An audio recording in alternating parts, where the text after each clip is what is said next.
You know, I was thinking to myself that a witty way to start this review would be by saying something along the lines of, "In a sea of mediocrity, the sea of stars stands tall." But the reality is that this year has been anything but a sea of mediocrity when it comes to video games, and it feels good to be able to list a multitude of games that knocked it out of the park. You've got to add Sea of Stars to that list. Alright, ladies and gentlemen, boys and girls, welcome back. It's me, Addy, again, and today we're going to be reviewing Sea of Stars, which in the words of its indie developer Sabotage Studio, is a retro-inspired turn-based RPG. And this definitely isn't the first time I'm saying that, since I did make an initial impressions video on this game a few months ago, but now that I finally had a chance to complete it the other night, it's time for my full review. So here we go. Alright, so based on what I just quoted the devs as describing their child here as, there are a lot of things in this package to be excited for if you're anything like me and adore these kind of games, especially if you experience them during your formative years. For me, this game harkens back to some of my favorite Game Boy Advance titles like Golden Sun, Sword of Mana, and Mario & Luigi Superstar Saga, but to my knowledge, because of this game's explicit references to the following two games, the majority of you may find that out of everything, Sea of Stars most closely resembles a Super Mario RPG and Chrono Trigger, two legendary titles which I am ashamed to say that I haven't played, but that I am about to play very imminently when it comes to the former. Mario RPG Remake, here I come. Shameless plug, stay tuned for the streams on twitch.tv/irritableiNdian. Please follow me there. So Sea of Stars brilliantly meshes together the best aspects of these classics. And speaking from the perspective of the games that I've played, it's got the level traversal of Golden Sun, the highly interactive turn-based combat of Mario & Luigi, and at least to me, the warmth and vibrance of Sword of Mana. Also, this last one is definitely interchangeable with a bunch of other games, since you and I could sit here and list at least 100 old school games that Sea of Stars resonates with visually. But to me, in my weird, wacky brain, Sword of Mana was the first game to pop up in my head when I first set eyes on this game and its visuals. And in that regard, Sea of Stars is an absolute treat. There's little to no doubt in my mind that this is some of the best pixel art I've ever seen in a video game, as it beautifully pays homage to that cozy 16-bit aesthetic of retro titles, while also using contemporary techniques to enhance that style and make it look better than it's ever been. And not only does the game employ a traditional top-down 2D angle for most of its duration, but it also throws in a myriad of gorgeous, colorful isometric levels alongside many adorably rendered cartoony cinematics to boot. There were more than a few moments here where I was rendered speechless by the immense attention to detail and effort poured not only into the awe-inspiring 2D environments, but also the stunning sprite work, which boasts an insane plethora of unique animations ranging from giant world-altering motions to subtle and quirky character-defining gestures. And the cherry on top for me with regards to these characters when it comes to the stylistic component was their ever-changing facial expressions for their portraits during text-based dialogue, of which there were so many for the emotional context in each scenario. And you know what? I loved this little detail in particular because it reminded me of yet another video game I absolutely loved growing up on the Game Boy Advance, that being Dragon Ball Z Boo's Fury, which did have the same aspect of character portraits as expressions constantly changed during conversations, but nowhere near as many as Sea of Stars. So now that we've painted a lovely picture of what the world looks like, it's time to actually talk about what's going on in it. So, Sea of Stars has you playing as one of two protagonists of your choice, Zale or Valere, both of whom are prophesied heroes known as Solstice Warriors with the ability to control the powers of the sun and moon, respectively. Now, I of course chose Zale since, well, you all probably know this, already, but I'm named after the god of the sun. And you know what? The developers are kind enough to get in contact with me and create a character who could best represent me. That's just how cool I am, alright? P.S. I really love how they made me a Super Saiyan, by the way. Real thoughtful, really means a lot. But jokes aside, who you choose to play as doesn't really matter, it doesn't impact the story, it's just there for level traversal reasons.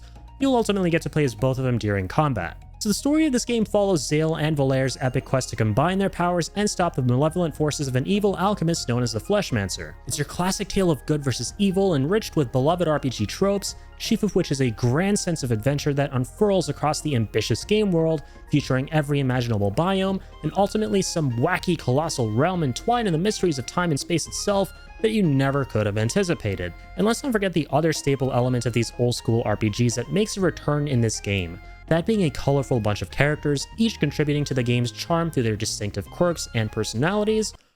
Well, for the most part. I feel like although the game does feature its fair share of wholesome and entertaining character moments and gags, delving beneath the surface of most of these figures reveals that they lack a good bit of depth and just aren't very compelling. Unfortunately, this is especially true for the two main characters who, despite being the ones you spend the most time with in this game, don't possess distinctive personality traits or anything particularly interesting about them beyond their roles as Solstice Warriors.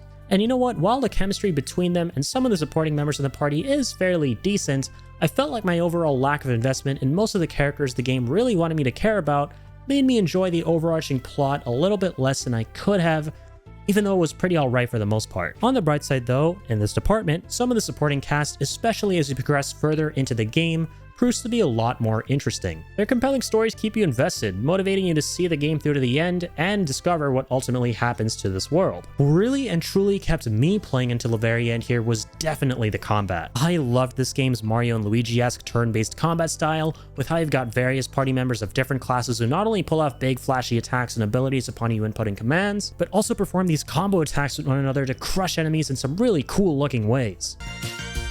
Steer fire column with L. Oh my god, that's sick.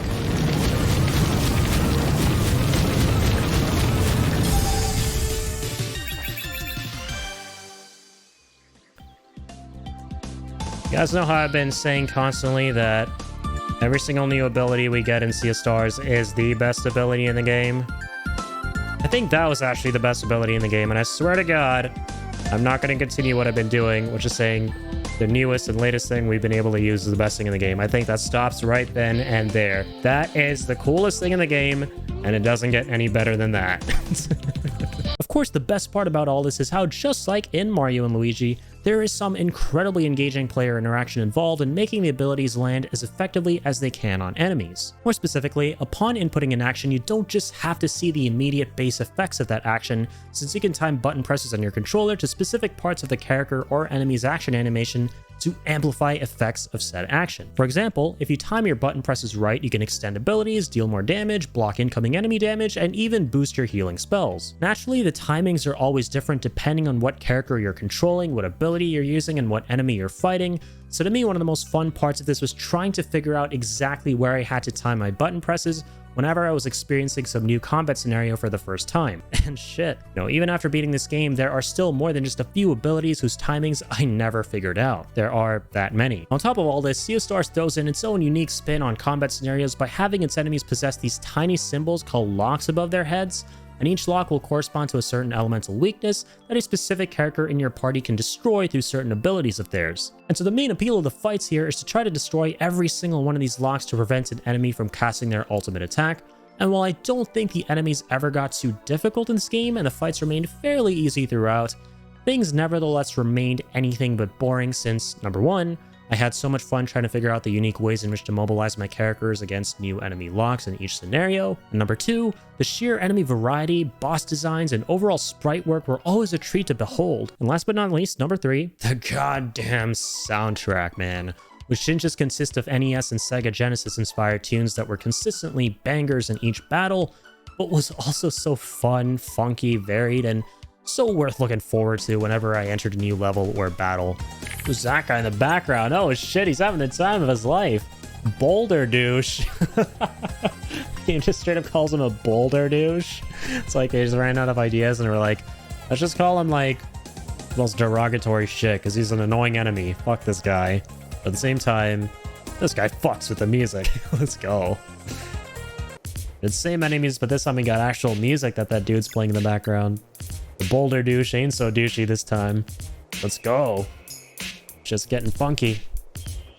Funky and icy. So I guess what I'm trying to say here is that the novelty factor of this game never truly wore off. And to expand on that point a little, I think that one of Sea of Stars' greatest strengths is its ability to consistently wow the player. There were many points throughout my playthrough where I thought to myself, oh hey, every cool little thing I've seen up until this point is probably gonna peak here, and I'd be totally cool with that.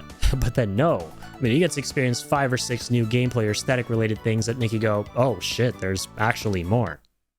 Oh hey, you know what? This cool little thing I've seen up until this point is probably gonna peak here. And so on and so forth. But yeah, the gameplay in general doesn't just stop at the combat when it comes to being really engaging.